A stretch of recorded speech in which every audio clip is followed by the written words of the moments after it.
Being cringe is like kryptonite to anyone who has integrated in a big enough friend group. And that can be in school, at work, shit, even with your boys on Discord playing random shit. When I was like 14, 15, I was what people now would call cringe. And for the longest time, I was also calling myself cringe after my little phase. Funny thing is, at that time, I was the most confident and charismatic I have ever been, whether people like to admit it or not. And it started affecting my school life. Things were different during that time. The few times I remember getting any attention from girls was also during that time. I didn't care about anyone's opinions at all. I was doing what I wanted, even if oftentimes it was questionable. And I felt like I was on top of the world. I don't want to make this into a nostalgia trip video or something like that. But my point is, when I wasn't afraid of being cringe, that's when I was the least cringe, if that makes any sense.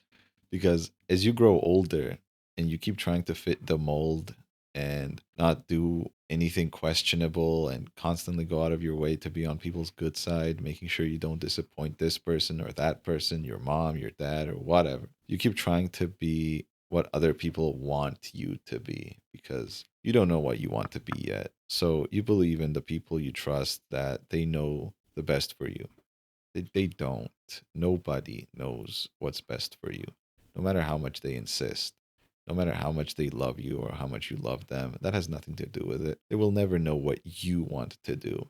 Now I'm reaching this point where doing whatever is conventional and whatever's the norm, you know what I mean? Like go to university, get a 9 to 5, and maybe in a decade or two, you'll amount to something in a field you have no interest in. It's just not working anymore. If you're anything like me, you know that this is not it. You're slowly becoming more and more miserable.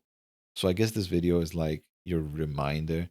All these things are optional. You don't have to do what everyone else tells you to do. And this might not be an issue for you, but I know it is for a lot of people because I'm one of them.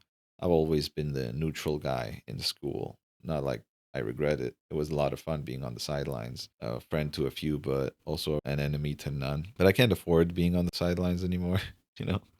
I can't afford to care about being cringe to the blandest people or to pamper to their feelings. And so I meet them halfway, quote unquote. Now is not the time to meet anyone halfway. Now is the time to meet yourself head on.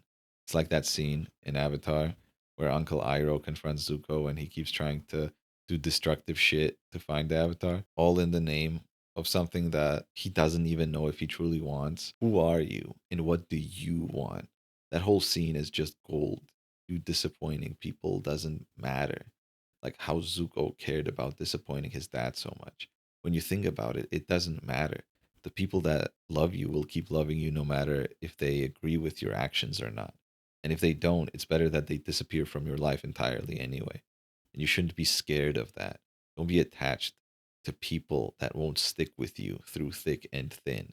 And I don't mean start blasting vapes and shooting up heroin and see who stays. I mean, follow your path. You know, what you like doing and what you dislike doing. Start doing the things you like more.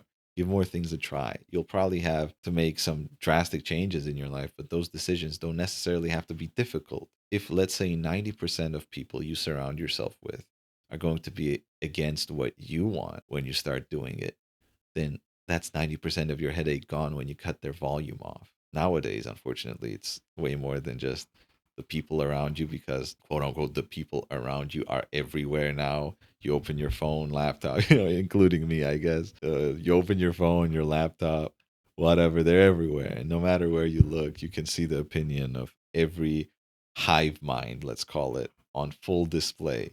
You can clearly see, oh, this group of people finds this cringe, so this is cringe. You come to the realization that everything is fucking cringe now. I can't believe this fucking guy. I like he plays video games in his 20s. That's like so cringe, so cringe. I can't stand these people. I can't stand people who watch anime. I can't stand the people who do this. It's like, okay, bro. Let's just start doing what you want at this point, right? Like what you want. It's getting to the point where all these opinions are so oversaturated. It's becoming a meme in of itself. For me, like this internet example, a lot of people have problem with this, and I know I did too. You know, not to like be judged by these people. This person said this, so I guess I shouldn't do it. I guess it's cringe. You know, and a lot of people around you who are watching the same type of thing, they also are. It's like a loop. They also read this, they also think it's cringe, and they're parroting the things that they see on the internet. And so that translates into action. And so you never like do things you actually like doing because someone called it cringe, and now you're terrified of someone calling you that. Even worse in real life. And it's getting to the point, the older you get, you're like, man, fuck this. I just, I'll just do what I want. Oh, this guy called me cringe. Man, fuck that guy, right? You already had a period in your life where you were living in the moment the most, whether that was recent or a distant past. The fact is, you don't have to stop being like this. You can always be yourself. You just have to stop caring about what people have to say about you because most of them are insignificant and unremarkable in any metric, by the way.